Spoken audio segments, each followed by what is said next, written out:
Hey guys, and welcome back to the channel. I have another instrument cluster, this time working on a 2006 Subaru Forester. This is coming from Colorado, Garage Works. This is your instrument cluster. I should have put a video before, so let me just get you an introduction of what you're going to be seeing here. This is a 2006 Subaru Forester sent to them because they instrument or speedometer wasn't working, so it was a quick repair. They actually called me today. I've been trying to catch up because I got a lot of work. So what you will see in here is just a test, so no remove and install. I will go over to the wire diagrams quickly and then show you now the instrument cluster fully operational. In these ones, I don't need communication. For these signals are actually analog, so it's not a problem. But let me take you over there. So if you like to keep going on the video, this is what you'll be seeing. All right, so again, a 2006. So let me move you over to the camera. You see the instrument cluster without the lens. Obviously, I haven't not finished it, but this is ready at least for testing. Going into what we see as far as diagrams. So this is very nice from Subaru. It tells me which connector is which and the pinouts. So we have three connectors, A, B, and C, with the pinouts as you see in here. C with 10 pins, B with 30, and A with 14. I have I'm going to scroll down. It's only 4 pages in here. Subaru is not really that good, at least on this year's models, to tell you much, but in this one it's actually really good. It tells you even some of the internals on the circuitry that is involved into the instrument cluster. So we have various of switches in here. You see on the let me get up actually a box so you can see me better. I usually do this so you can get to see where I'm actually moving the mouse. So all these connectors in here, so we got C, A, C3, A7, A5, and so on, as you see down. This is the actual instrument cluster. I have a page that I did to, so save time for you guys. This cluster needs in pin B, pin 9, sorry, in connector B, pin 9 is ignition, B8 is terminal 30, constant battery, B10 is a ground, and then for these signals, again, I'm going just to show you the tachometer and the vehicle speed sensor. The speed sensor is in B12 and the tachometer is on B11. There is some other signal, like the turn signals are in B15 and B29, but I'm not going to use those in here, but I can tell you where they are. The oil pressure sensor or switch is in A3. The coolant temperature is on C10, fuel in C1. Yeah, that's pretty much the signals. There's no communications, at least that I could see on any of the wire diagrams, and I got the color one too,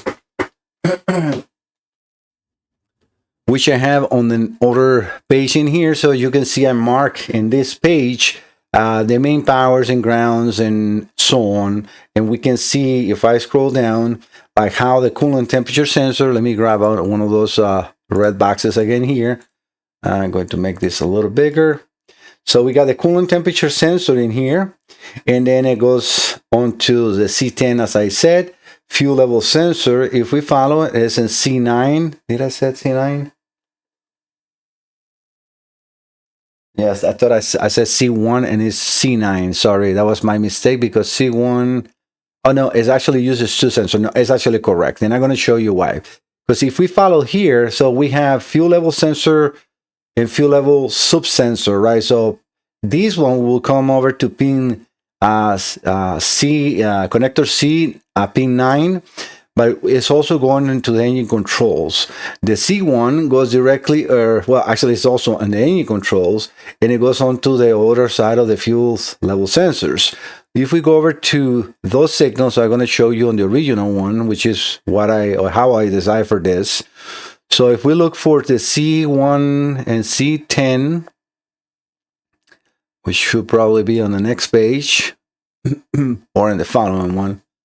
I don't remember because it's been a couple of days since I got all this data. Yes, they're right here. So we have the fuel gauge in here and also temperature. But if we see the C9 right here, it's connected to this wire directly and it's going into ground. The C10, on the other hand, Let me see, engine coolant temperature sensor. Sorry, that's the coolant temperature sensor, right? Yeah, C10. Yeah, C10 is coolant temperature sensor, and C9 and C1 are the ones that are involved with the fuel gauge. But the fuel gauge in here, the C1 is the one that goes over to the EGI, which how Subaru names the engine controller, and it goes through a couple of resistors in here, which those are the fuel level sensors or fuel level swipes inside the fuel unit, right? And then directly to ground. So again, that is how I decipher those signals. All right, so going into the actual cluster, I don't think anything else is in here necessary for that. So let me just take you over to this capture. I'm going to power up the unit, and you're going to see some lights coming on. And I'm going to inject the signals from my simulator that I haven't ready. So you can see how both needles are now moving. They're probably not the correct signal for the tachometer, but I can definitely move it.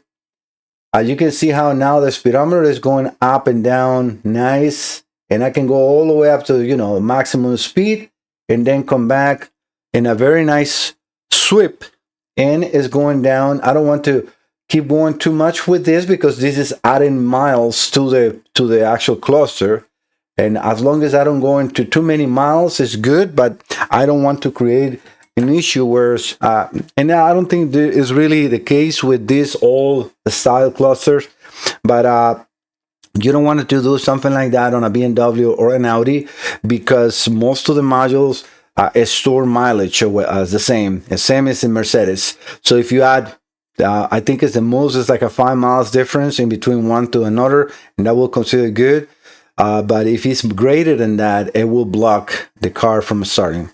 So this is why I'm always very careful with that. But yeah, Matt, yep, your instrument cluster is pretty much ready to go. I'm just going to finish cleaning the lens, contact you to collect payment, and send this your way as soon as possible. As soon as that's tomorrow, right? It's almost 4 p.m. on a Friday. Thank you so much for trusting Mike Salazar Diagnostics. If you have any cluster from a Subaru or any cluster on any other vehicle, please contact me. For that, you can go over to my website. Let me take you over there. 1 second. I have it ready right here. This is my website, MikeSalazarDiagnostics.com. My name is spelled M-A-I-C. In here, when you open this website, click on the white box in here. That will download a document that you can fill. It's a fill form with all your contact information, VIN number of the car, part numbers of the modules, and so on. And if you want to send me an email, which is please, I encourage you to please send me an email first. Click on the black box that will open your email browser, and you can send me an email. Otherwise, thank you so much, guys. I'll see you next time. Bye-bye.